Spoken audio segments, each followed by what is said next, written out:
প্রায় অনেক দিন পরে আমি আবার আরেকটা ভিডিও নিয়ে আসলাম। কিছু সমস্যার কারণে আমি সব কিছু থেকে দূরে ছিলাম কতদিন, কিছুই করা হয়নি। আর আজকে ছিল আমাদের হরিবোল, মানে আমাদের পাশের বাড়িতে পাড়ার মধ্যে আমাদের হরিবোল ছিল আমাদের ঠাকুর বাড়িতে। তো সেখানেই আমরা আজকে এসেছিলাম, ডাঙ্কা বাজিয়েছি, অনেক মজা করেছি। এটা মথুরা সম্প্রদায়ের বলা হয়, কিন্তু এই জিনিসটা খুব ভালো লাগে। ঠাকুরনগরে হয়, আমাদের এখান থেকে অনেকে ঠাকুরনগর যায়, অনেকে যেতে পারে না। কিন্তু এই যে আমাদের এখানে যে হরিবোলটা হয়, এটার জন্য আমাদের সারা বছর অনেকে অপেক্ষা করে যে একটু এখান থেকে দেখা যাবে। দেখো আস্তে আস্তে অনেক কটাই দল এসছে। আগে যখন ঠাকুর দাদু বাড়ি ছিল, মানে বেঁচে ছিলেন, তখন প্রায় অনেক দল আসতো। ছোটো থাকছিলাম আমরা তখন, প্রায় 30টা 40টা এরকম দল আমরা আসতে দেখেছি।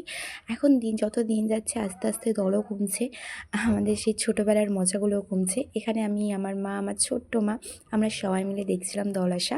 এই দেখো সব নাচতে নাচতে ডাঙ্কা বাজাতে বাজাতে ঢুকছে। কতই না আনন্দ, কতই না মজা এর মধ্যে।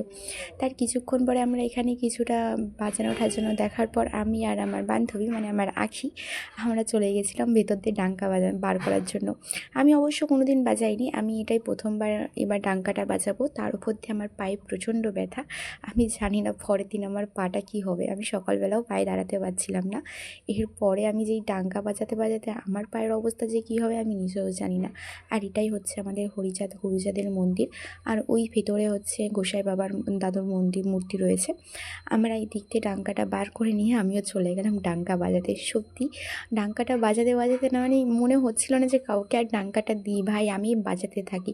হয়তো একটু প্রবলেম হচ্ছিল প্রথম সবার সাথে তাল মেলাতে, কিন্তু আস্তে আস্তে সেই তালটাও ধরে নিয়েছিলাম। খুব মজাও হচ্ছিল, মানে আলাদা একটা ফিলিংস, যে সত্যি একটা, মানে মজাটাই আলাদা। আমরা ওখানে অনেকক্ষণ ডাঙ্কা বাজানোর পর, প্রায় আমি আধা ঘন্টা 1 ঘন্টা ডাঙ্কা বাজিয়েছি।